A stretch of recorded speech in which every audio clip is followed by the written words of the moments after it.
summarise the other points? I can't remember what the questions were. Just to recap, question 1 was what to expect out of drama school. Like first year out and showcases. First year out and showcases. There's going to be stuff that's outside of your control. Don't worry about it. Showcase and final shows isn't the be all and end all in the grand scheme of things. Yes, do your best at the time, but when it gets frustrating or overwhelming, know that it is not going to be the most important thing in your entire career.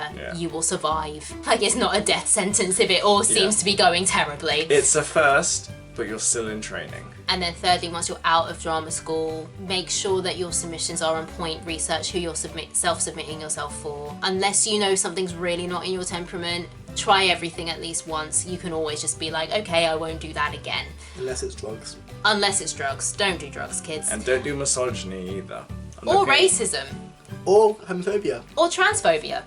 Or anything like that.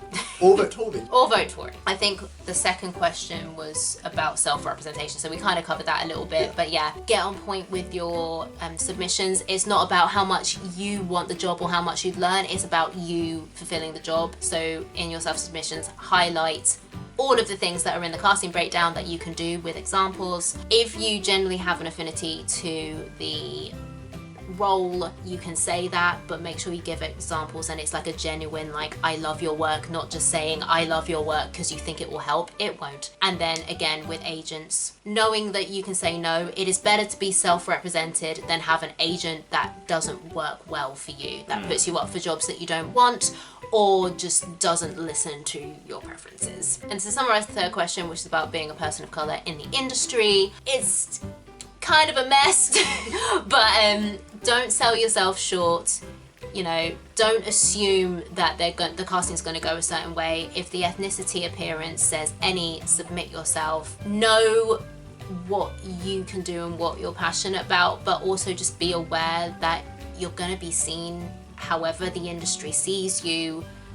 And when it comes to looking for representation, again, try and look for an agent that isn't going to pigeonhole you if that's not what you want. If you're happy to be pigeonholed as a certain ethnicity type because you're like, that gets me work, then do that. If that's not what you want, find an agent who's on the same page. And then we summarised creating your own work at the end of creating your own work. Collaborating with your producer, knowing why you're doing it, making sure that you're writing for the reasons, the 4 whys obviously, and most importantly of all, is that knowing it's not just a means to an end and you believe in a project. Wonderful. I think it's because we've covered quite a lot of topics, and I think this has drifted from genuinely helpful to drunk and explain. Yeah, it did turn into a drunk and explain after all. So the final question, which is like, we're just answering this question for you, just giving you some advice, is what should you be doing now before you graduate? And this isn't a should as in like, if you're not doing these things you fail. This is more of like the things that I wish that I had done whilst I was training. Obviously mine was a 1 year, so it wasn't like a... You didn't have as much time as someone who's doing 3 years. Yeah, I didn't have as much time, but also when you're in drama school, I mean, tell me if you feel this way, but like I definitely felt like I have to, like, you're just so concentrating on everything you're learning and taking it all in, and then it's like headshots, and then it's like showcase, and then it's like final shows, and then you're like, oh my god, it's over. I mean, absolutely, especially this year. I mean, I started off a huge chunk of the year with an injury. So, oh, of course, yeah. So that's for me personally. I definitely felt that this year's training wise has gone by so quickly. But even people who have been fully able the whole year have been like, this is crazy. It's going so fast. We're actually about to be in third year. We're auditioning. We have already done our first round of auditions for our first third year shows. Really? We did that our final week of training. Oh, because you have multiple shows. Yeah, because we're doing 2 throughout the year. So just out of interest, are all of your shows going to be open to the public in your third year? Yeah. Okay, cool. So you've got even more opportunities to showcase yourselves than I had. So that's good. Link below. It's Cure Contemporary Theatre. Yay! Yay! If you're in Brighton, come along to the show. We'll have a few pints afterwards. It'll be grand. But just some things to bear in mind. Shall I go first and then you can? Yeah. So for me, I wish I'd taken more advantage of the professionals that we had coming in, and I don't blame myself for this because like, I'm not a good networking person.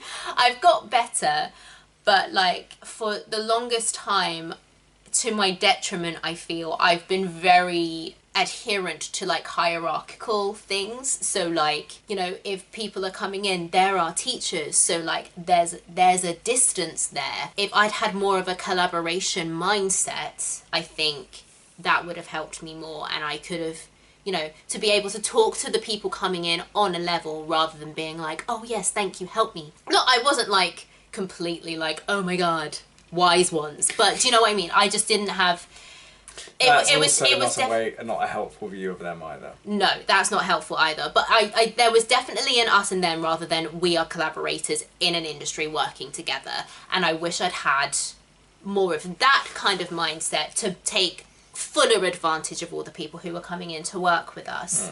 I wish I'd started researching casting directors in the industry sooner, so I could have started. It's always a fair one.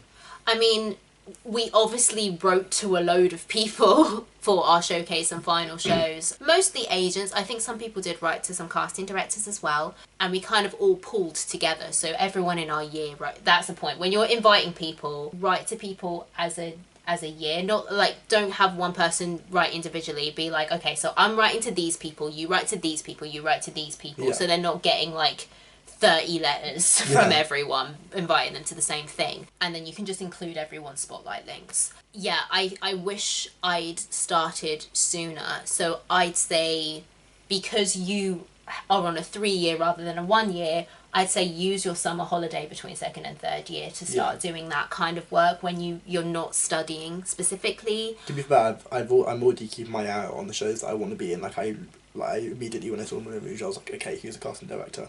And that's... Yeah, no, that's really good. Like, keeping an eye on what's on that you might be right for. Yeah. I've never been good at that. Like, it's really bad.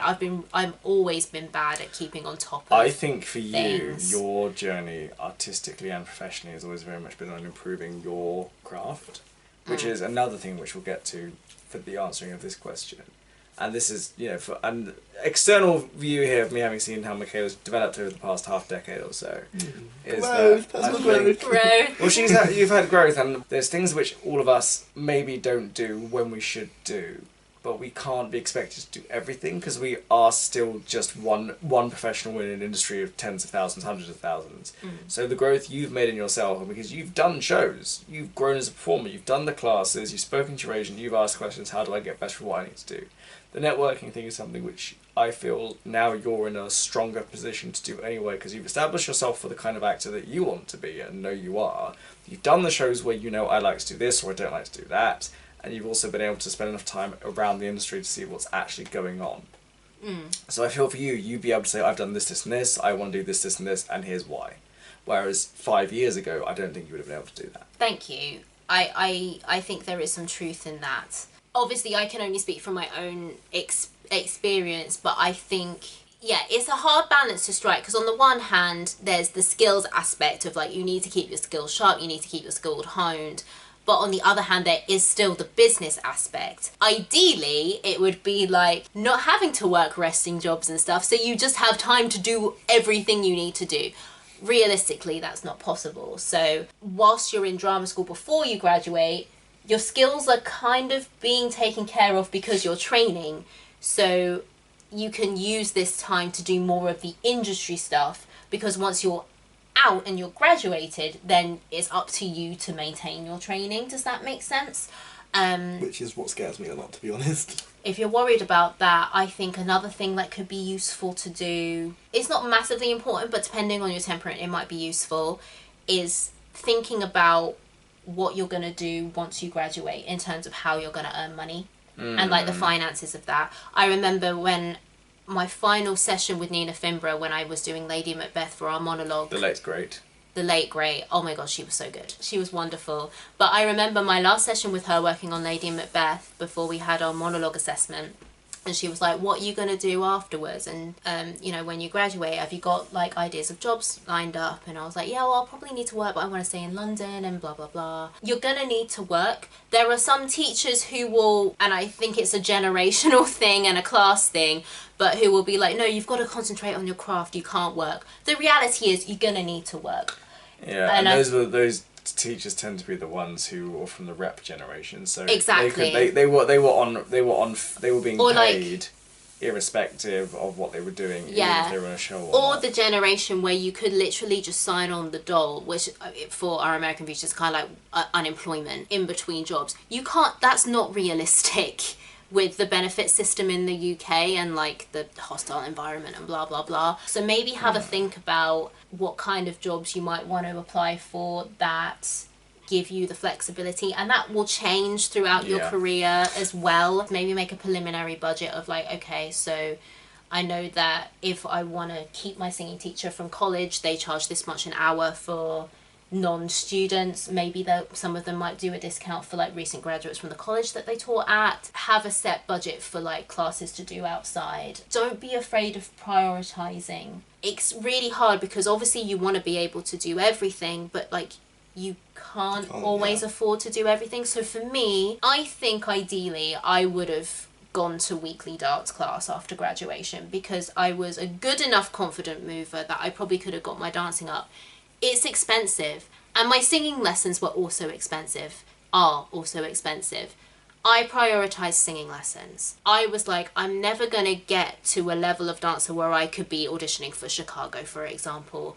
So when I could afford to go to dance class, I would, but I decided that's not going to be my priority. I'm never going to be an amazing dancer. I care more about the acting and the singing, so that's what I'm going to concentrate on.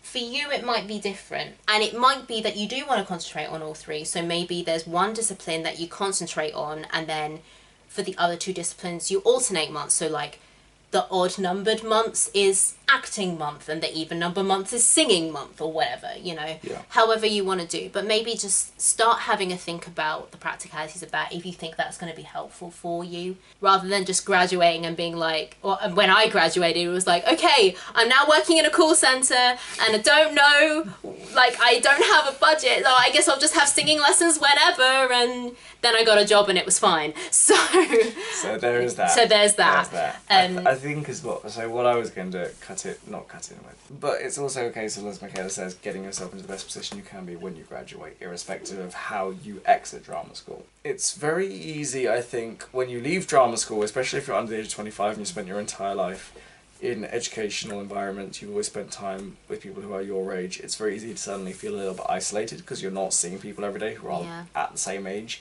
Lockdown throw it back. Mm-hmm. Well, actually, in some respects, lockdown might have prepared you more than you realised. Because and I will say this now, so I finished university in 2014. I had no industry contacts, I had virtually no support network, and I was on my own. And that was terrifying. That was probably the 3 months after I graduated, in a lot of ways, were the worst time of my life because I was just on my own. And it wasn't really until the following year, 2015, that I actually started to build any sense of understanding as to how this industry works. Before then, I just did not have that. And as a result, I look back on that first 15, 16 months when I was in the industry as not lost or wasted time, but definitely time that I wasn't able to get the most out of it simply because I didn't know who to turn to for a big chunk of it. And that's not to do with work. That's just to do with the kind of people I could talk to. So my own direction that I wanted to go into, I couldn't establish until about a year or so after that, just because I just did not have an understanding as to what kind of industry I was in. And drama schools don't always set you up for that, because of the reasons we've spoken about before. So one of the best things you can do now is make sure that when you do leave, is that you surround yourself with people both within and without the industry who you can lean on, who will be there for you and who will help you. And I think to just piggyback off that, looking at like finding those companies that you love and want to work with and know that you have the skills to work with, because I think that I didn't have the same experience because obviously I went into a job quite soon after graduating from my training, but after I came back from that job I then had a big period of no work, and it did feel quite isolating. And I think like the way my course, I don't know how your course is set up in terms of like the people on your course and their casting types, but on my course they made sure that everyone was very, very different, so we were all kind of on different paths. And I didn't make loads of really close friends on my course, so I didn't feel like there was anyone on my course I could turn to. We're all geographically quite far away from each other in terms of being in London, and I didn't That have much happens money. as well That happens when you graduate. When you 'cause- graduate, everyone goes up. Like a lot of the foreign students went back to their home countries. Everyone's living in different parts of London depending on like their money and their situation, or if they have family living there or and friends that's living assuming there. they stay in the industry. And and then you don't know who's staying in the industry. If I know, for example, that Tallawah had their young performers thing, which I think I would have still been eligible for when I graduated. Like, if I knew I could have jumped on that, then I would have, but I just didn't know.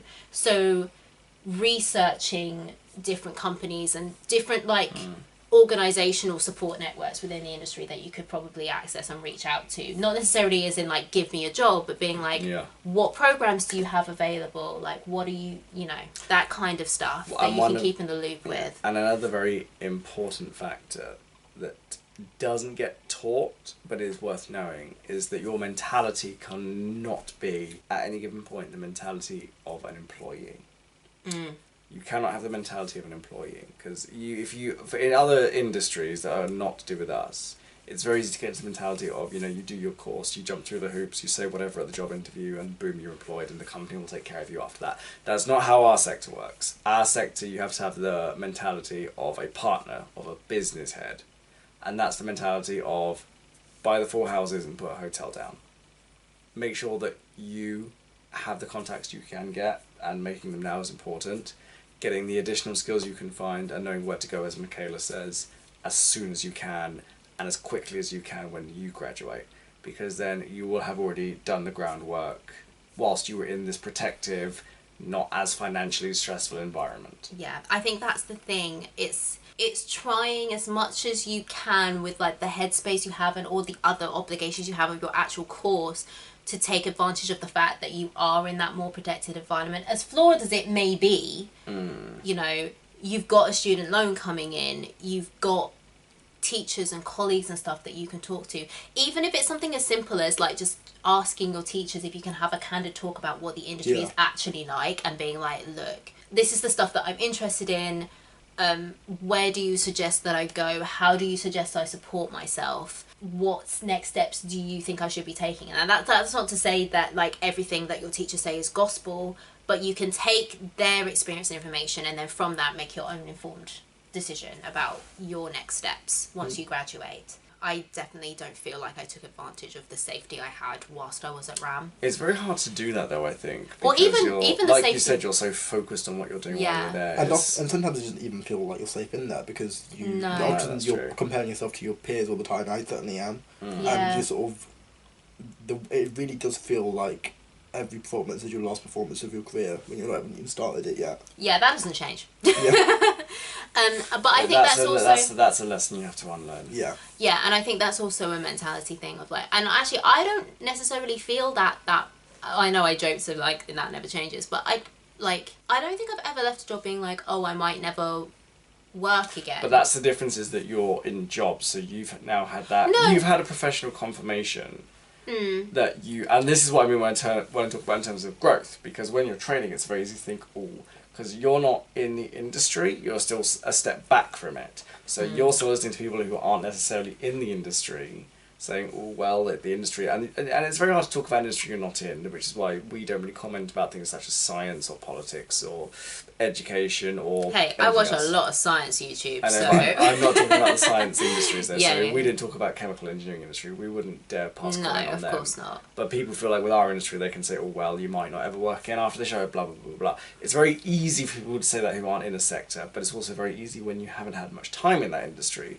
to then start think to it's believe true, it. Exactly, yeah. because you're not in there and you've only got your tutors to go off of, and your tutors may or may not be as reassuring as they probably should be at some points. And for you, once you've been in the industry, now you've been in the industry for as long as I have, and you know for a fact that yes, there may be gaps, but you will find work doing the thing you trained to do, even if it isn't always as immediately obvious as you would have wanted it to be or would have thought it was going to be. But you always have, the bottom line is, you've been in work regularly enough to say, there is a place for me. Yeah, there's a place for me. And also just knowing that a lot of the time when you when you haven't got the job, it's nothing to do with your talent as well. I think that's a absolutely. big thing, and I think that's something that I think it depends, but it doesn't necessarily prepare you for, because it's all about skills and stuff. We but get told like, it a lot, but I don't think it is explained why that's the case. yeah, there's not so much of an explanation. I can't remember the reasons why being explained so much at drama school. It was more like other people saying about this, that, and the other. But like, And that's most of the hearsay, time- like we said on And after the first question. That's hearsay. That's nothing. That's not based in Yeah. fact, and that's not based on your experience that you may or may not have either. Yeah, exactly. So,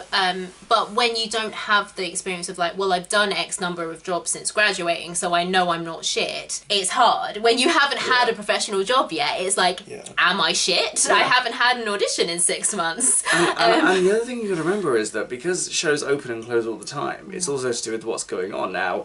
If we roll back to the creating your own work question, one of the things about that is that if you have projects that are on a bubble, it doesn't matter how much or how little you get called into audition for. If you have your own shows, you can very much go, let's get this on, and then I've got something to do anyway.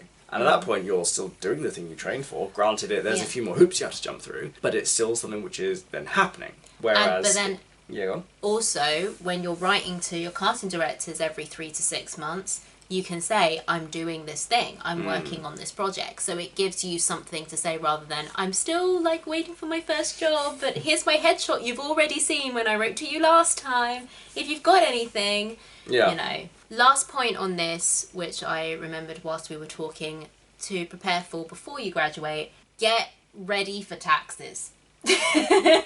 What are taxes?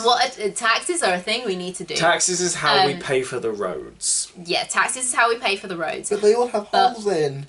Well, that's because the oligarchs aren't paying their taxes, but we can't get away with that. So, No. Also, yeah. incidentally, the roads may have holes, but those holes do get filled. Not in Sheffield, they did. No, you're not in Sheffield anymore. Pipe down. Welcome But to the south. welcome to the south, where all the money goes. Welcome to the south if you come from the north. Hey, You probably understand about half of what we say. that doesn't rhyme. I'm a southerner. I am a southerner. I'm a southerner. I am a southerner. I'm a southerner. I am a southerner. I'm a southerner. I am a southerner. And I lose all of my subscribers above the Watford gap. What? Don't you mean the Thames? Whatever. I mean, you guys know this to me. I'm Brighton. Oh, shut up! You were But- born in Sheffield. You were born in Sheffield. But no, the reason I say that is because there are so many, not all actors, but there are so many actors who get so intimidated about doing their tax. In the UK, like, I've heard about the tax system in the US. Frankly, it's bullshit and I feel sorry for y'all. But in the Y'all. UK... But in the We're going to UK... interrupt this YouTube video to bring you some Oklahoma. Oh... Oh, what a beautiful morning! I was doing Oklahoma, not oh what a beautiful morning. That's it, It's that's- nighttime. Oh, what a beautiful night time. Oh, what a beautiful night. I've got a wonderful feeling. Everything's going to be shite. All right, cut all of that. I sang amazingly then. I want No, it was great, but this video is probably as long as the fucking ring cycle at this point. Yeah, we've been filming for about 2.5 hours. Exactly. Like and subscribe, y'all. Like and subscribe. In the UK, it's not that deep, so I'm not saying like you have to like start doing your tax return, but like if your uni doesn't have a session on how to do your tax return, like be like, guys, can we have someone, like we literally just had like 2 hours where some accountants came in and was like, hey, this is how you do a tax return. Your uncle is going to be very helpful on your first tax return, that's what I'm going to say. Hey, Why? I didn't have an uncle because he's an accountant. That's what he does. Did you forget this? Did you I not know? didn't. I knew he worked for Balfour Beatty, but I didn't know specifically what he did. Yeah. No, he's an accountant. He did literally like the first year I did my tax return, he was like, oh yeah, you can write, that. And it's like, claim that, claim that, claim that, claim that. Many actors feel very nervous about doing their tax return. Not just actors, just performers in general. Because let's face it, we didn't go into performing arts because... Freelancers in general, I'd say. Yeah. We didn't go into the performing arts because we love maths. Some of us... Some of us are good at maths. I was always good at maths, but like, well, yeah, some performers are literally like, we weren't good at the whole like maths STEM things. That's why we like fanning about on stages, and no shade to that. But it means that a lot of actors get very nervous about their taxes. This may not apply to you, but as in what I'm about to say, because you have an accountant in the family, some actors have accountants in the family. Good for you. Some actors would rather hire an accountant than do their own tax. And especially when you first graduate, you really don't need an accountant. Unless you're going to do like a cruise or you just happen to be working abroad in your first year, you don't need an accountant. It's really, really simple. What I would say is before you graduate, set up a basic accounting spreadsheet where you just have a sheet for your incoming. Where I've done that. Exactly, an income for your, Yeah. like a sheet for your expenses. You just, like when you do your tax return, you just put in your gross income, you put in your expenses, and it works it out for you. It's fine, and it's all online. For some kind of sole trader or like freelance things, it's not worth registering as self-employed until you've met the threshold requirement of like, now you need to declare it, which in the UK is £1,000. For actors, I'd say it's worth it because you have so many expenses. You'll have your spotlight, you'll have any classes you do, you'll have travel to auditions. New tap shoes. New tap shoes. There are so Yeah. many expenses to being a performer that even if you haven't started earning money, it's worth your while registering as self-employed because you can still claim the expenses. Absolutely. So, Absolutely. yeah, that's what I would say. So, Yeah. So, yeah. to sum up on this point, things to prepare for before your drama school: taxes, Taxes. making those contacts that you need to know, casting directors contacts. and everything else, Yeah. Therapy. therapy, and being prepared to know if you're going to make your own work as well. Researching support networks in the industry, different Exactly. organisations, talking to your teachers about what it's like out in the big wide world, thinking about what you might want to do to support yourself financially. And another one is that remembering that you came into this career path to thrive and to enjoy a career that will be long and challenging but prosperous, because it's very easy to dive down a very negative rabbit hole, but that's not why you did this. There was never a point where you said to yourself, I don't want to feel good about myself when I get up and go to work in the morning. That's not why you did this. You did this because you wanted to do something which not only you loved, but you felt like you could invest in for 20, 30, 40, 50 years. And that feeling is something you have to hold on to. It doesn't happen immediately, but it does happen. And that's something which you have to find in yourself. And yes, there are lots of angel stories or like these perfect narratives.